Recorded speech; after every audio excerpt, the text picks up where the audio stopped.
오늘 말씀은 프라미스랜드 세 번째 시간입니다. 당신의 운명을 결정짓는 믿음의 선택을 하라. 당신의 운명을 결정짓는 믿음의 선택을 하라. 한마디로 말하면 선택이 나의 인생을 결정짓는다는 것입니다. 선택은 그만큼 중요합니다. 선택이 쌓여서 내 인생을 결정짓는 것입니다. 이제 주님께서는 약속의 땅을 말씀하시고 여리고성을 정복할 것을 여호수아 군대에게 말씀하셨습니다. 그리고 여호수아 장군은 그 말씀을 힘입어서 리더십들을 불러놓고 백성들을 불러놓고 우리가 어떻게 달려가야 되는지를 선포했습니다. 그때 르우벤과 갓, 므낫세 반지파들이 자기의 기득권들을 내려놓고 다른 지파들이 땅을 차지할 때까지 오히려 먼저 전쟁에 들어가서 함께 끝까지 싸우겠노라고 약속했고, 모세에게 순종했던 것처럼 우리가 그대에게, 여호수아에게 순종하겠습니다 라고 고백했습니다. 이제 전쟁에 참여할 수 있는 모든 영적 분위기가 확보되었습니다. 승리할 수 있는 영적 분위기가 확보되었습니다. 하나님은 분명히 여호수아에게 이렇게 말씀하셨어요. 네가 밟는 땅을 내가 너에게 주겠다 말씀하셨습니다. 근데 오늘 말씀은 2장 1절부터 13절까지 말씀인데요, 이 여호수아가 약속을 받았지만 약속 받은 곳으로 끝나지 않고 정탐꾼을 보냅니다. 모세도 12 정탐꾼을 보냈고 여호수아도 2 정탐꾼을 보냅니다. 근데 차이가 있습니다. 모세는 12명 각 지파의 대표들 보냈고 여호수아는 2명만 보냅니다. 모세가 12 지파의 리더십들을 뽑아서 보냈는데 서로 상반된 보고를 하는 거죠. 10명은 불평하고 악평하고 2명은 믿음의 보고를 했습니다. 그리고 이것이 국론 분열이 시작되어졌어요. 불평하게 되고 원망하게 돼서 가나안 땅에 바로 들어갈 수 있었던 백성들이 40년 동안 광야 가운데 뺑뺑이를 도는 결정적인 그 모멘텀이 되었습니다. 각 지파의 대표들을 뽑아서 보내는 것이 민주적이고 평화적인 것처럼 보였는데 그 사람들 중에 10명은 악평했습니다. 그 악평을 듣고 백성들이 마음이 두려워 떨기 시작했고 국론이 분열되기 시작했어요. 그 일로 40년 광야 가운데 뺑뺑이 돌기 시작합니다. 이것을 통해서 여호수아는 배운 게 있습니다. 각 지파별 대표들 뽑아서 보내는 것이 그렇게 합당하지 못하다. 때로는 아주 긴급하게 움직여야 될 때가 있다는 거예요. 그래서 2명을 정탐꾼으로 보냅니다. 여호수아가 경험했던 거였죠. 그 보고를 통해서 국민들의 마음이 나누어지는 것을 보게 되었습니다. 하나님은 약속의 땅, 너가 밟는 땅을 내가 주겠다라고 말씀하셨는데 여호수아는 그 약속만 붙들고 그냥 무조건 들어가는 것이 아니라 정탐꾼을 보냈습니다. 그 이유가 뭘까요? 하나님은 약속하셨지만 그 땅을 정복하는 것은 우리의 몫이라는 거예요. 그 땅을 너에게 주리라 약속하신 분은 하나님이시지만 그 땅을 실제적으로 싸워서 정복하는 것은 우리이어야 한다는 것입니다. 아멘입니까? 여러분, 기도할 때 주님께서 말씀하시죠. 음성 듣습니다. 그런데 그 음성이 그냥 이루어집니까? 아니요. 우리 삶의 자리에서 최선을 다하여 전략을 짜고 지혜를 짜고 믿음으로 발걸음을 내디딜 때, 또 함께하는 동역자들이 붙을 때 그 기도가 응답되어지는 것을 볼 수 있습니다. 여러분, 꽃은 혼자 피지 않습니다. 꽃이 피기 위해서는 태양이 필요하고 좋은 토양이 필요하고요, 적절한 비가 필요한 거죠. 오늘 저는 여호수아 2장 1절부터 13절까지 말씀을 통해서 이 정탐꾼 가운데 기가 막힌 드라마틱한 만남이 주어지는데, 기생 라합을 만나게 되고 여리고 왕이 이 2 정탐꾼을 죽이려고 하는데 이 기생 라합이 그를 안전하게 보내줍니다.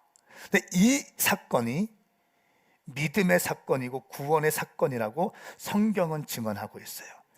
기생 라합은 하나님께서 파송한 사람들을 선대하고 도와주고 보호하는 역할을 했습니다.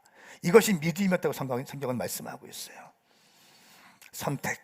여리고 사람들의 대부분의 사람들은 이 두 정탐꾼에 반대하는 사람이었습니다. 여리고 성의 여론과 완전히 반대되어서 기생 라합은 두 정탐꾼을 살려주는 선택을 합니다. 이 선택이 기생 라합을 축복의 통로로 만들게 됩니다. 오늘 여호수아 2장 1절부터 13절까지 아름다운 여인의 목소리를 들으면서 묵상하겠습니다. 눈의 아들 여호수아는 시딤에서 두 정탐꾼을 은밀히 보내며 말했습니다. 가서 그 땅을 살펴보고 와라. 특히 여리고를 눈여겨보아라. 그리하여 두 정탐꾼이 가서 라합이라는 창녀의 집에 들어가 거기 묵게 됐습니다. 그런데 여리고 왕에게 이런 말이 들려왔습니다. 보십시오. 이스라엘 자손 몇 사람이 이 땅을 몰래 샅샅이 살피러 오늘 밤 여기에 왔습니다. 그러자 여리고 왕은 라합에게 전가를 보냈습니다. 네게로 와서 네 집에 들어온 사람들을 끌어내어라. 그들이 이 땅을 몰래 살피러 왔기 때문이다. 그러나 그 여자는 그 두 사람을 벌써 숨겨놓고는 말했습니다. 그렇습니다. 그 사람들이 내게 왔습니다만 그들이 어디에서 왔는지 몰랐습니다. 그리고 날이 어두워져 성문을 닫을 때 그 사람들은 집을 떠났습니다. 그들이 어느 방향으로 갔는지 난 모릅니다. 그러므로 어서 그들을 추격해 보십시오. 그러면 그들을 따라잡을 수 있을지도 모릅니다. 그러나 사실 라합은 정탐꾼들을 지붕 위로 데려다가 지붕 위에 널어놓은 아마줄기 밑에 숨겼습니다. 그리하여 그 사람들은 요단강 나루로 통하는 길을 따라 정탐꾼들을 추격했습니다.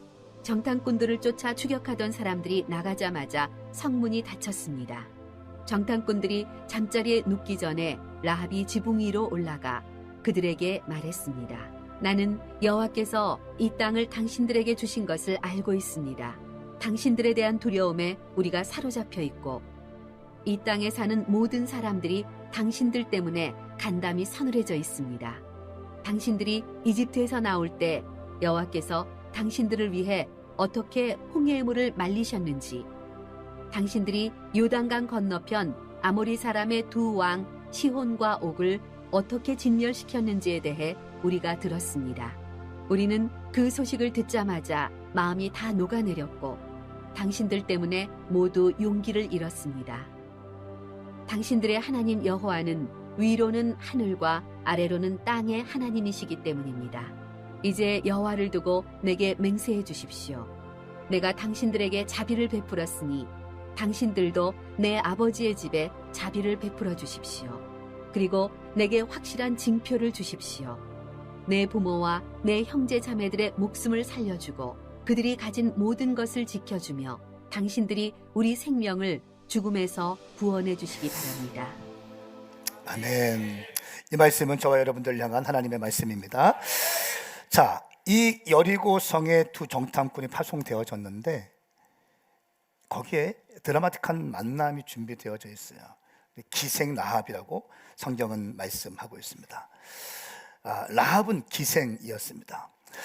이 기생 라합을 통하여 하나님은 가나안 땅 정복을 하는데 반드시 여리고성을 정복해야 되거든요. 가나안 땅 전체를 정복하기 위한 관문이 여리고성이거든요. 이 여리고성을 정복하는 데에 기생 라합이라는 여인을 준비하십니다. 여러분, 우리가 하나님의 일을 할 때 정말 중요하게 받아야 될 메시지가 뭐냐면 예상치 못한 하나님의 사람을 준비하신다는 거예요. 예상치 못한 하나님의 사람을 준비하신다는 겁니다. 하나님은요, 우리의 출생, 우리의 과거 생각하지 않으십니다. 우리의 지난날의 것들을 생각하지 않으시고 우리의 마음의 중심이 주님을 향하고 있다면 하나님은 그 사람을 선택하셔서 하나님의 일을 하시는 것을 볼 수 있습니다. 예수님도 역시 마태복음 9장에 보니까 이 창녀들과 함께 또 세리들과 함께 식사하시고 그들과 교제하시는 것을 보게 돼요. 그 당시에 종교 리더십들에 의해서 지탄을 받고 있던 사람들과 허물없이 함께 하십니다. 허물없이 교제하십니다. 저는 우리 교회가 부흥되어지고 성장되어지고 이렇게 될 때 이 주일 9시 예배가 양복을 입고 타이를 메고 좋은 직장에 가지신 분들이 오실 수 있지만, 그러나 어떠한 깨어진 인생이 온다 할지라도 온 마음을 다해서 환영할 수 있는 그런 교회가 되어지기를 원합니다. 어떤 교회는 그런 교회가 있어요. 숨소리만 내도, 기침만 해도 좀 부담스러운 교회가 있어요. 여기는 내가 있을 곳이 아닌 것 같은 느낌, 온통 명품으로 쫙 빼입어서 그런 느낌들. 우리 교회는 그렇지 않았으면 좋겠어요. 어떤 사람이 와도 열린 마음으로 환영하고 사랑하고 축복할 수 있는 그런 교회, 그런 교회. 그리고 온통 주님에 대해서 고도의 집중력을 가지고 주님을 경배하고 수평적으로 모든 성도들을 용납하고 사랑하고 환영할 수 있는 그런 공동체가 되기 바랍니다. 오늘 예배위원들 기도할 때 이거 기도했어요. 하나님께 성령님이 역사하시는 예배되고, 하나님 앞에 온전히 신령과 진정 예배 드리게 하시고, 수평적으로 성도와 성도들을 만나서 사랑하고 환영해주고 따뜻하게 위로할 수 있는 그런 예배 되게 하여 주시옵소서. 하나님께서 원하시는 그런 교회의 모습인 줄 믿습니다. 여러분, 이 기생 라합은요, 나중에 예수님의 족보에 이름이 올라갑니다. 이 기생이 예수님의 족보에 이름이 올라가고요, 다윗의 할아버지를 낳아요. 굉장한 사람이에요. 이 기생 라합을 통해서 보아스, 우리가 알고 있는 보아스, 유력한 자, 재물이 많은 자, 이 보아스를 낳게 되고, 보아스를 통해서 다윗의 할아버지가 태어나게 되고, 다윗이 태어나게 되고, 다윗이 태어난 다음에 1000년 뒤에 모든 인류의 구원자이신 예수 그리스도께서 태어나신다는 거예요. 여러분, 정말 저는 우리 교회가 이런 교회 되었습니다. 깨어진 사람도 오고 상한 사람도 오고 아픈 사람도 와서 하나님 말씀 앞에 정렬되어지고 치유되게 바랍니다.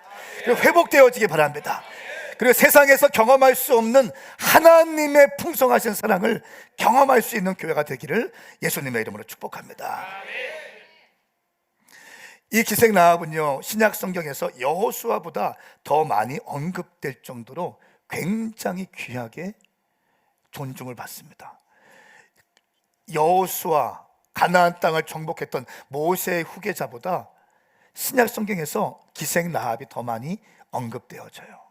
놀라운 메시지 아닙니까? 인간적인 눈으로 볼 때랑 하나님의 메시지는 다르다는 거예요.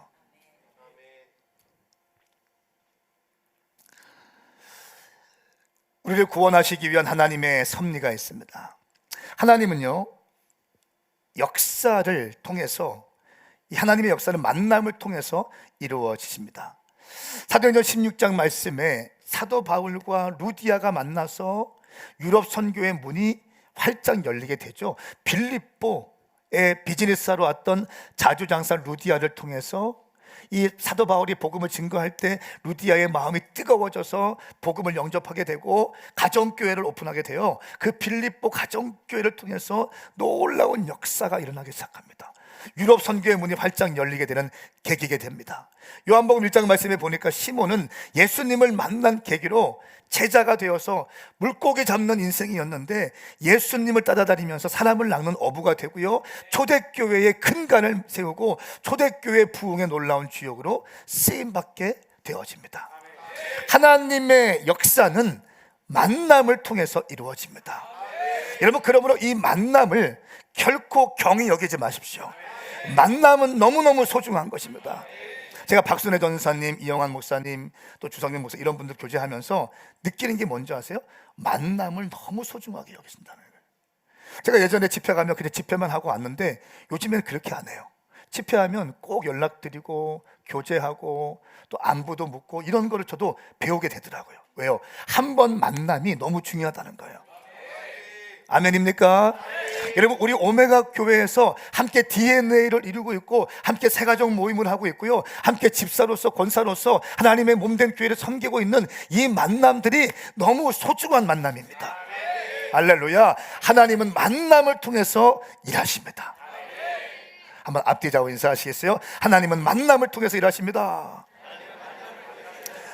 한 번 더 하세요. 당신과 나의 만남은 우연이 아닙니다. 저는 우리 교회의 성도님들이 눈 감을 때 제가 오메가 교회 만나서 행복했습니다, 이런 고백들을 했으면 좋겠어요. 저 역시 제가 눈 감을 때 우리 김숙경 권사님을 만나서 내가 행복했습니다. 주님, 감사합니다. 감사합니다. 이현진 권사님을 만나서 행복했습니다. 은퇴할 때, 그렇죠?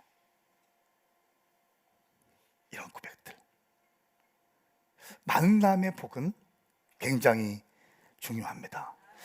오늘 말씀을 보니까 절제정명의 위기의 순간에 드라마틱한 만남이 이제 진행되어집니다. 여러분, 이 두 정탐꾼 시점에서 보면요, 여리고 땅을 정탐하러 간 것 아니겠습니까? 근데 이 정탐하러 갔는데 기생의 집에 의도적으로 들어갔어요. 기생 라합, 그 초대교회 교부 중에 요세푸스라는 사람, 이렇게 주석을 보니까 이렇게 평가해요. 창녀이기도 했지만 여관이기도 했다라고 표현합니다. 기생 라합이, 성경은 창녀라고 되어 있고 기생이라고 되어 있지만 그 당시에 문화로 볼 때 여관과 같이 좀 이렇게 만들어 놓고 또 술도 팔고 이런 곳이 아니었나, 이렇게 요세푸스가 얘기합니다. 동의합니다. 이 두 정탐꾼은요, 여리고 성의 영적인 분위기를 파악하기 위해서 그 당시에 요정, 여관, 술집, 이 기생 라합의 집에 들어갑니다. 왜냐하면 그곳에는 여리고성 안에 고위 관료들이 드나들면서 어쩌면 여리고성 전반적인 정보들을 공유하고 있는 곳이기도 할 것입니다. 그래서 이 두 정탐꾼은요, 여리고성의 이 기생 라합의 집에 들어가서 정탐하게 됩니다. 그리고 그 하나님의 일하심이 이미 여리고 땅에 있는 것을 보게 되죠.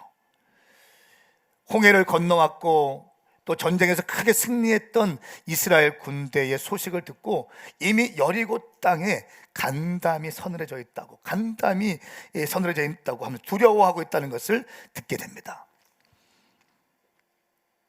하나님이 준비하신 만남이었고 그들의 생명을 건져주는 만남이었습니다. 세 번째로 보면 심판과 멸망을 눈앞에 둔 상황에서 찾아온 뜻밖의 기회가 오는데 이것은 복음이었습니다. 라합의 시점으로 볼 때는요, 두 정탐꾼과의 만남은 이건 복음이에요.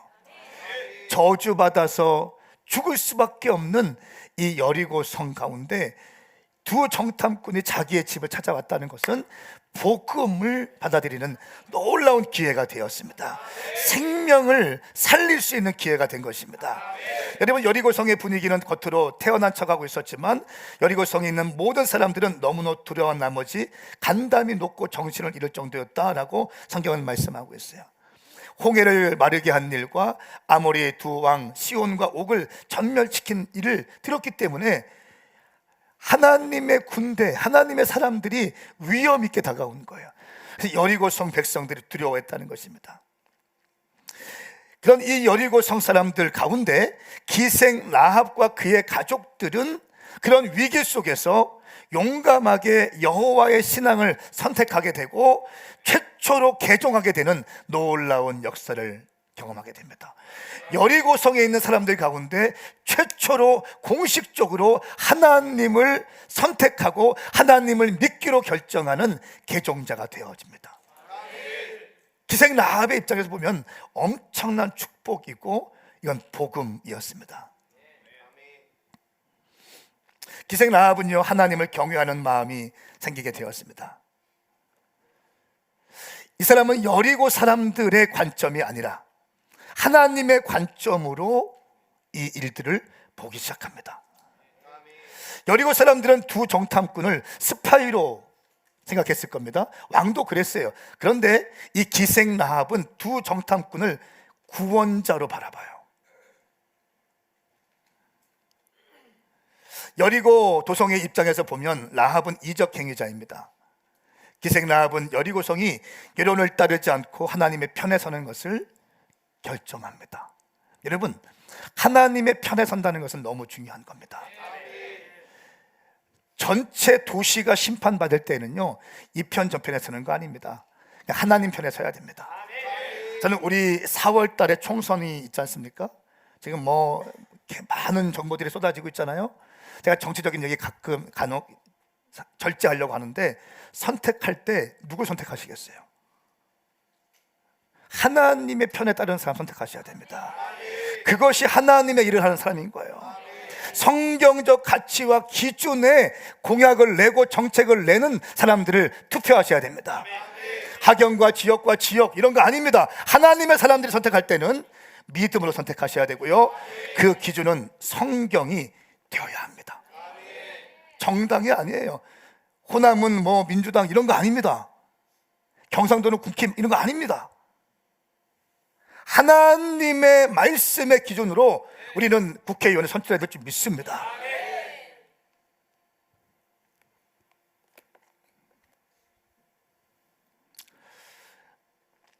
이적 행위자가 된다 할지라도 하나님의 말씀에 근거를 둬서 선택하는 거예요.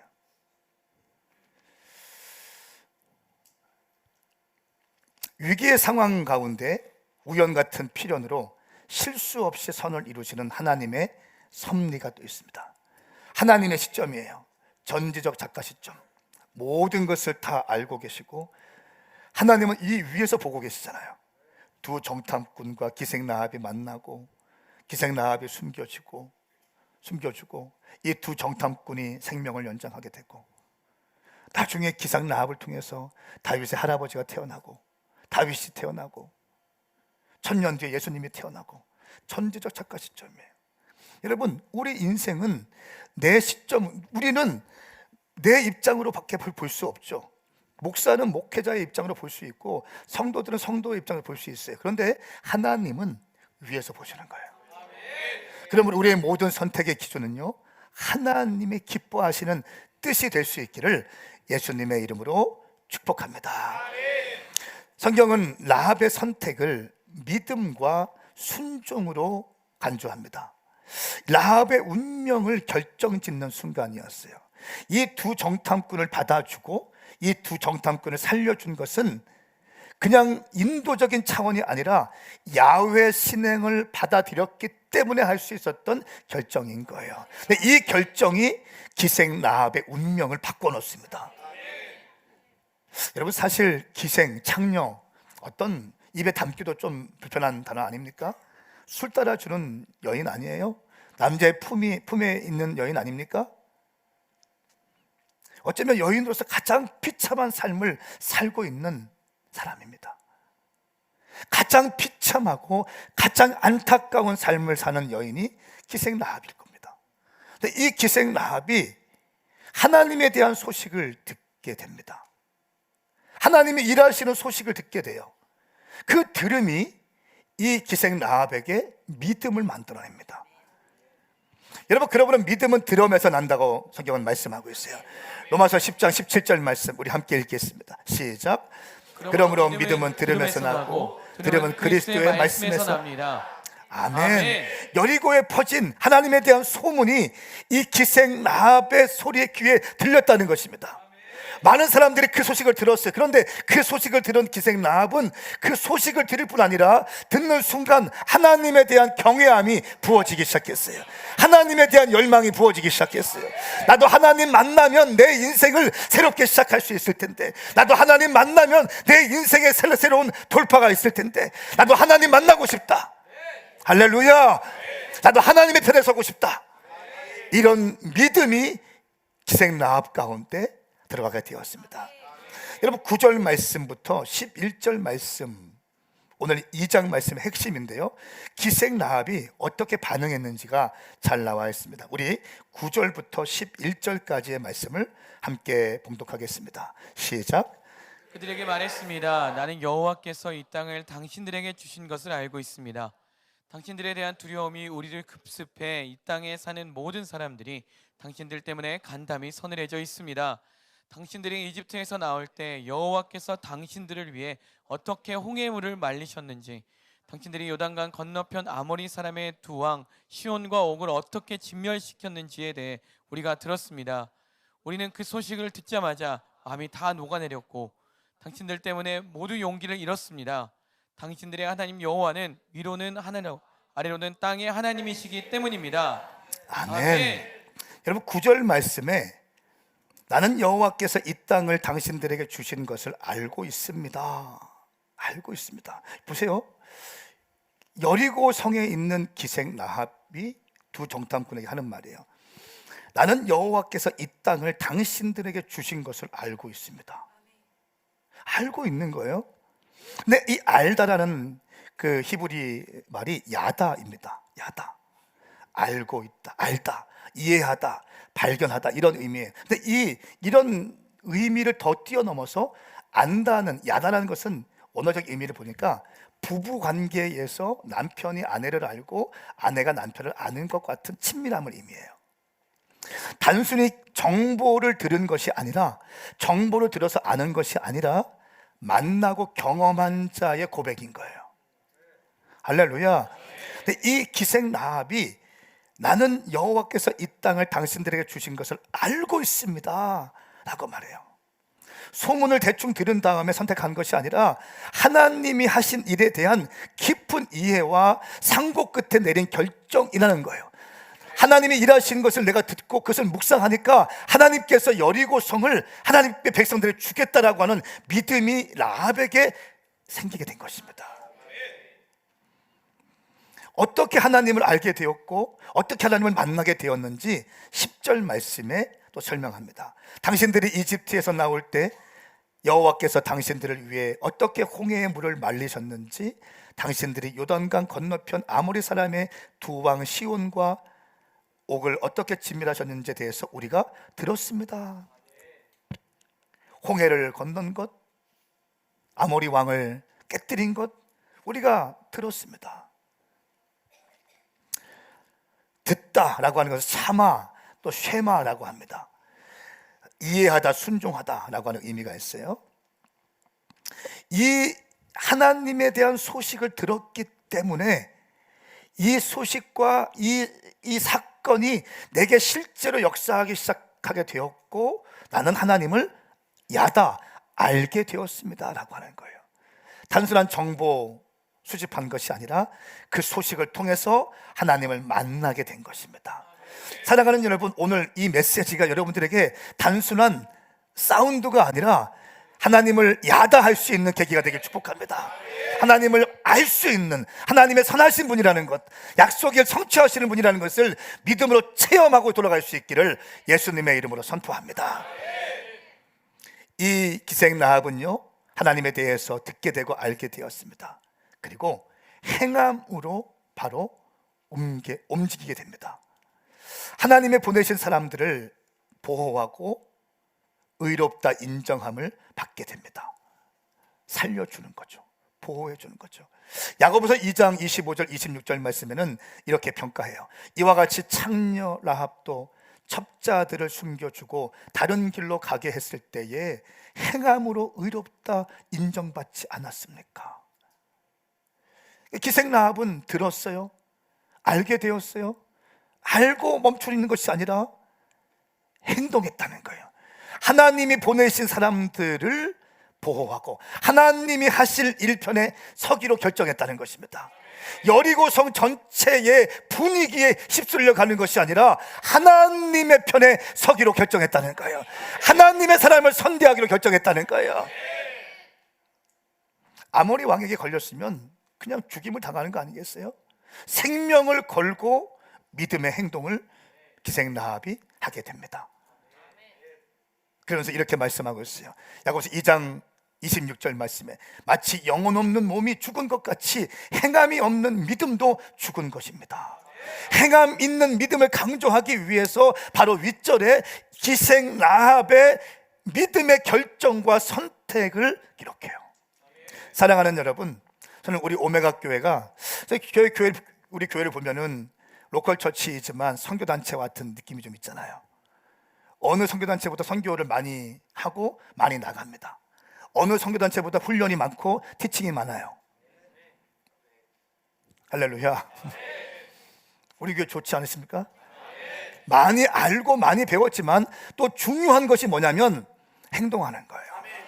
여러분, 이 여호수아의 결정적인 중요한 분기점은 뭐냐면, 홍해를 건너왔던 이스라엘 백성들, 또 시내산에서 율법을 받은 이스라엘 백성들이 이제는 두 번째 제너레이션, 세컨 제너레이션이 되면서 가나안 땅을 정복하기 위해서 여리고 이 요단강을 건너가는 믿음의 행동을 하기 시작했다는 거예요. 말씀을 드리고 있잖아요. 여러분, 우리가 믿음으로 알고 구원받고 하나님의 말씀을 받은 곳으로 머물러 있으면 아무런 역사도 안 일어납니다. 아무런 역사 안 일어나요. 믿음으로 발걸음을 내디딜 때 하나님의 역사는 시작되는 겁니다. 믿음으로 발걸음을 내디딜 때 하나님이 예비하신 하나님의 사람이 준비되어 있습니다. 믿음으로 발걸음을 내디딜 때 하나님의 사역을 하기 위한 모든 재정도 준비되어 있습니다. 문제는 뭐냐면 믿음으로 발걸음을 내딛지 못하는 데 있다는 거예요. 기생 라합은 듣게 되었어요. 알게 되었습니다. 그리고 순종하게 됩니다. 죄의 노예가 되어서 죽을 수밖에 없는 운명이었어요. 창녀입니다. 몸을 파는 여인이에요. 가장 비참한 인생입니다. 그런데 이 가장 깨어지고 부서진 인생이 명예의 전당에 이름을 올리는 하나님의 놀라운 믿음의 주인공으로 쓰임받게 되는 거예요. 다윗의 조상이 되기 시작하고 예수 그리스도의 조상이 되기 시작합니다. 예수님의 족보에 이 사람의 이름이 올라간다는 거예요. 여인의 이름이 올라가는 것도 말도 안 되는 건데, 기생이고 창녀인 이 라합의 이름이 예수님의 족보에 올라갑니다. 마태복음 1장은 우리가 아는 것처럼 예수님의 족보에 대한 내용입니다. 이렇게 기록되어 있어요. 살모는 라합에게서 보아스를 낳고, 보아스는 룻에게서 오벳을 낳고, 오벳은 이새를 낳고, 마태복음 1장 6절 말씀에 보면 이새는 다윗 왕을 낳았더라. 할렐루야. 1000년 뒤에 예수님이 태어나십니다. 이 족보인 거예요.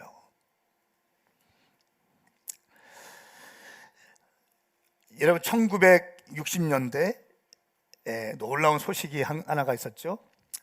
그것은 바로 마릴린 monroe가 자살했다는 소식이었습니다. 여러분, 우리가 알고 있는 것처럼 이 마릴린 monroe는 아주 유명한 영화 배우이고 가수이죠. 근데 이 마릴린 monroe가 그의 친구 콜린 타운센트를 만나서 대화한 이야기는 아주 유명하다고 합니다. 이 두 사람은요, 모두 헐리우드에서 유명한 배우가 되는 꿈을 꿨다고 합니다. 함께 배우 생활을 초창기 했다고 해요. 유명한 스타가 되기 위해서 함께 오랜 친구가 헐리우드에 올라왔다고 그래요. 근데 이 타운센트는 교회에 가서 하나님의 말씀을 받고 예수님을 영접하게 되고 선교사 후보생을 만나서 함께 선교지로 떠나갑니다. 그리고 이 마릴린 monroe는 헐리우드판에서 스타가 되기 위해서 열심히 나름대로 열심히 살아가고 이제 점점 인기는 올라가게 되었어요. 그리고 이 마릴린 monroe가 정점에 있을 때, 가장 핫하게 유명세를 떨칠 때, 이 타운센트 오랜 친구를 만나서 했던 이야기는 아주 유명한 이야기라고 합니다. 이런 얘기를 했답니다. 우리 마릴린 monroe가 했던 얘기라고 합니다. 우리 영화 배우가 되기로 결정했을 때 나는 굳게 결심했어. 나는 내 꿈을 반드시 이루기로 결정했지. 그래서 꿈을 이루었지만 나는 너무나 비싼 대가를 치러야만 했어.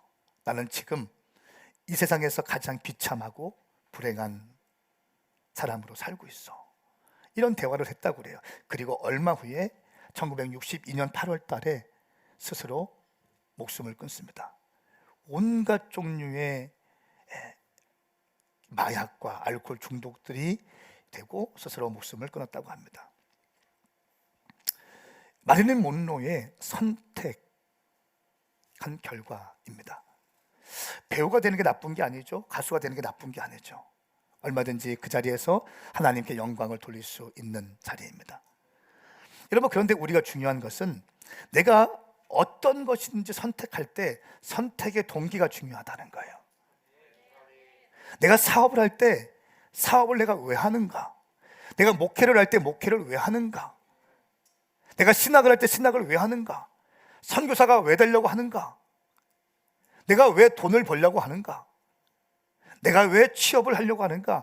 선택의 동기가 중요합니다. 저는 오늘 마지막으로 여러분의 운명을 결정짓는 믿음의 선택, 후회 없는 선택을 하기 위한 4가지 선택의 기준을 말씀드리고 오늘 말씀을 마무리 짓고자 합니다. 첫 번째는, 후회 없는 선택을 하기 위한 첫 번째 기준은 하나님이 기뻐하시는가를 보셔야 합니다. 따라하세요. 하나님이 기뻐하시는가? 내 선택이 하나님께서 기뻐하시는 선택인가를 보셔야 해요. 전도서 12장 말씀에 모든 것의 결론은 이것이다. 하나님을 경외하고 그분의 계명을 지켜라.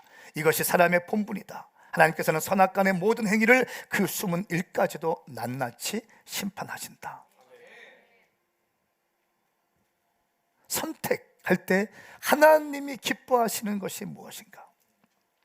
로마서 12장 2절 말씀에 여러분은 이 세대를 본받지 말고 오직 마음을 새롭게 함으로 변화를 받아 하나님의 선하시고 기뻐하시고 온전하신 뜻이 무엇인지 분별하도록 하십시오. 하나님이 기뻐하시고 온전하신 뜻이 무엇인지 분별하도록 하십시오. 여러분의 선택 가운데 가장 먼저 하나님이 기뻐하시는가를 선택하셔야 된다는 거예요. 이거. 하나님이 기뻐하시는가? 자존심이 상하지만 하나님이 기뻐하시는 거면 하나님이 기뻐하시는 방향으로 가셔야 돼요.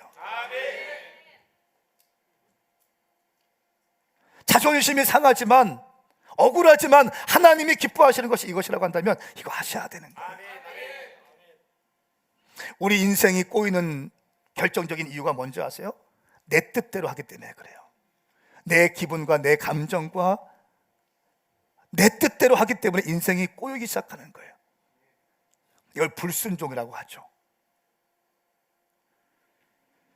두 번째, 성경에서 무엇이라고 말하고 있는가 보셔야 돼요. 같은 맥락입니다. 하나님께서 기뻐하시는 것이 무엇인가? 성경은 무엇이라고 말씀하고 있는가? 창세기 12장에 아브라함이 하나님께서 말씀하셨습니다. 본토 친척 아비 집을 떠나가라 말씀하셨습니다.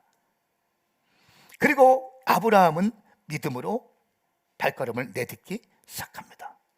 하나님 말씀하셨어요. 내가 너를 큰 민족을 만들고 내게 복을 주어 내 이름을 크게 할 것이니 네가 복의 근원이 될 것이다. 너를 축복하는 사람에게는 내가 복을 주고 너를 저주하는 사람에게는 내가 저주하리니 땅의 모든 족속이 너로 인하여 복을 받을 것이라. 그리하여 아브라함은 여호와께서 말씀하신 대로 떠났습니다. 여러분, 너를 축복하는 자에게는 내가 복을 내리고 너를 저주하는 자에게는 내가 저주한다. 이 말씀을 어떻게 해석하시겠어요? 하나님을 경외하는 사람, 하나님을 섬기는 사람에게 여러분 선대하십시오. 아멘입니까? 절대로 원수 짓지 마세요. 하나님의 사람들과 척을 지지 말라는 거예요. 함께 하셔야 됩니다. 그래야 복이 나가는 거예요. 내가 너를 축복하는 자에게 내가 복을 내릴 것이고 너를 저주하는 자는 모든 저주할 것이다. 땅의 모든 족속이 너로 인해 복을 받을 것이다 말씀하셨어요. 하나님의 사람 편에 서는 거예요. 함께 하는 거예요. 이태희 목사님은 이렇게 말씀하셨어요. 이 말씀 제가 예전에 부흥했을 때 이렇게 말씀하시더라고요. 믿음의 사람과 그냥 비비라고. 그냥 비벼. 하나님의 사람이라고 딱 선택되어지면 조금 그래도 그냥 옆에 와서 비비라고. 그게 축복이라고. 안 되는 사람들은요 늘 부정적이고 안 되는 사람들, 여러분 그러니까 안 되는 거예요. 믿음의 사람들과 함께 하시기를 축복합니다. 할렐루야. 그리고 아브라함은 그 말씀대로 떠나기 시작합니다. 히브리서 4장 11절 말씀, 그러므로 누구든지 이와 같이 불순종의 본을 따라 멸망하지 않도록 우리가 저 안식에 들어가기를 힘씁시다. 불순종의 본을 따라 멸망하지 않도록. 성경에 다 기록되어 있다는 거예요. 하나님이 기뻐하시는 것이 무엇인지 다 기록되어 있다는 거예요. 여러분, 하나님의 말씀을 알면요, 말씀을 알면 하나님이 원하시는 길이 보여요. 보여요. 하나님이 원하시는 내 방향이 보여요. 근데 우리가 혼이 완전히 정복이 안 됐기 때문에 시시각각으로 실수할 때가 있어요. 넘어질 때가 있어요. 실언할 때가 있습니다. 그런데 바로 돌이킬 수 있어요. 바로 돌이키는 게 또 믿음인 거예요. 할렐루야. 여러분의 인생에 후회 없는 선택하기 위해서는 하나님의 말씀에 절대 기준이 있기를 축복합니다. 논리로 이해가 안 될 때가 있을 거예요. 여기가 우리의 도전입니다. 논리로 이해가 안 될 때가 있고, 이 말씀대로 순종하면 다 망할 것 같아. 여기서 다 넘어지거든요. 진짜 믿음의 사람, 쓰임받는 사람은 그 위기를 믿음으로 통과하기 시작해요. 그 안정감, 그 흔들리는 안정감을 그냥 주님 앞에 맡기고 말씀 안에서 순종하기 시작한다는 거예요. 하나님의 사람은요, 하나님의 기뻐하시는 뜻이 무엇인지 분별하고 성경 말씀의 기준을 삼습니다. 세 번째는 후회 없는 선택입니다. 여러분의 운명을 결정짓는 믿음의 선택입니다. 주님의 몸된 공동체에 유익이 있는가를 선택하셔야 돼요. 내가 하는 모든 선택이 하나님의 몸, 주의 몸된 공동체, 교회에 유익이 되는가 되지 않는가를 보셔야 돼요. 이것이 굉장히 중요합니다. 실제적인 거예요. 실제적인 거. 할렐루야. 믿음으로 선택하기 시작하는 거예요. 하나님의 공동체에 유익이 되는가. 내가 이런 말을 하고 이런 행동을 하고 이런 사역을 하는 게 나한테는 좋은데 교회 공동체에 유익이 되는가. 유익이 되는가. 우리가 1대1 배울 때 어떻게 배웠습니까? 은사자의 두 가지 기둥, 하나님의 영광과 교회의 덕. 이 두 가지 기둥 위에 은사자들이 활동했다고 말씀드렸어요. 이거 안 되면 은사 활용할 수 없습니다. 교회의 덕이 안 되는데 어떻게 은사를 발휘합니까? 교회에 하나님께 영광이 되지 않는데 어떻게 은사를 활용할 수 있습니까? 여러분의 모든 사역과 모든 것에 하나님의 덕이 있기를 축복하고요, 하나님의 영광이 있기를 축복합니다. 교회의 덕이 있기 바랍니다. 이것을 10년 가운데 새겨놓으십시오. 고전 10장 31절 말씀에, 그러나 여러분은 먹든지 마시든지 무엇을 하든지 하나님의 영광을 위해서 하십시오. 하나님의 영광을 위해 살아가는 거예요. 우리 크리스찬들은 하나님의 영광을 위해 살아가는 것입니다. 네 번째는 다른 사람에게 피해를 주지 않는가를 보셔야 돼요. 내가 이 행동을 했을 때 나는 좋은데 다른 사람에게 피해가 가지 않는가. 내가 이 행동을 했을 때 다른 사람에게 아픔을 주지 않는가. 내가 이렇게 말했을 때 다른 사람에게 상처를 주지 않는가를 보셔야 됩니다. 빌립보서 2장 13절, 여러분 안에 하나님이 기쁘신 뜻을 따라 결단하게 하시고 행동하게 하신 분은 하나님이시기 때문입니다. 무슨 일을 하든지 여러분을 불평이나 분쟁 없이 하십시오. 이는 여러분이 흠없고 순전한 사람이 되어 뒤틀리고 타락한 세대 가운데 책망받을 것이 없는 하나님의 자녀로 세상에서 하늘의 별들처럼 빛나게 하라는 것입니다. 여러분 13절 말씀에 보면 하나님은 내게 마음의 소원을 두고 행하신다니. 하나님 우리에게 먼저 하나님의 일을 하실 때 마음의 소원을 두고 행하시는 분이십니다. 우리가 기도할 때 마음의 소원을 주시는 분이십니까? 우리가 기도할 때 마음의 비전을 주시고 열정을 부어주시는 분이십니다. 근데 그 뒷말씀을 보니까 그 일을 할 때 좋은데 원망과 시비가 없어야 된다. 불평과 분쟁이 없어야 된다. 아멘입니까? 이거 주님 내가 주님 취하겠습니다. 막 내가 뭐 열심히 하는 거예요. 그런데 모든 사람들이 원망하고 시험거리가 되고 분쟁거리가 됐어요. 주님이 기뻐하지 않는 거죠. 하나님은 우리 마음에 소원을 두고 행하시는데 원망과 시비가 없기를 원하십니다. 왜냐하면 15절 말씀에 이는 여러분이 흠없고 순전한 사람이 되어서 뒤틀리고 타락한 세대 가운데 책망받을 것이 없는 하나님의 자녀들로 세상에서 하늘의 별들처럼 빛나게 하려는 것입니다. 이렇게 사업을 열심히 해서 돈을 많이 벌었어요. 그런데 많은 사람들 뒤통수 쳐서 돈을 많이 갖고 왔어. 그럼 그게 무슨 존경을 받겠냐는 거예요. 세상에서 하늘의 별과 같이 세워지기 위해서는 마음의 소원을 들고 열심히 달려가는데 원망과 시비가 없어야 된다. 그래야 하나님의 자녀로서의 역할을 감당하는 것이다. 저는 우리 오메가 교회 가운데 이 놀라운 비전너들이 일어날 수 있기를 예수님의 이름으로 축복합니다. 축복합니다. 축복합니다. 여러분, 인생의 선택의 중요한 결정 기준 4가지입니다. 그리고 매 순간에 선택에 믿음을 더하십시오. 오늘 기생나합은요, 이 기생나합의 운명을 결정짓는 선택을 통해서 명예의 전당에 이름이 올라가게 되었습니다. 기생이었던 여인이 하나님에 대한 말씀을 듣게 되고 그 말씀을 들음으로, 그 하나님에 대한 소식을 들음으로 하나님을 알게 되어지고, 알고 있는 것으로 끝나는 것이 아니라 믿음으로 행동하기 시작했을 때 놀라운 기적의 주인공, 축복의 주인공으로 쓰임받게 되었습니다. 하나님을 선택함으로, 하나님의 사람들을 선대함으로 기적의 주인공이 되었습니다.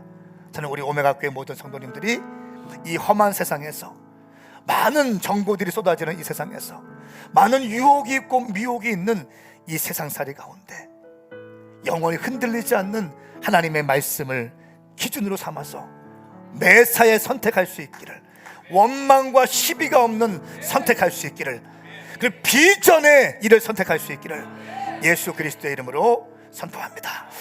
함께 일어나시겠습니다.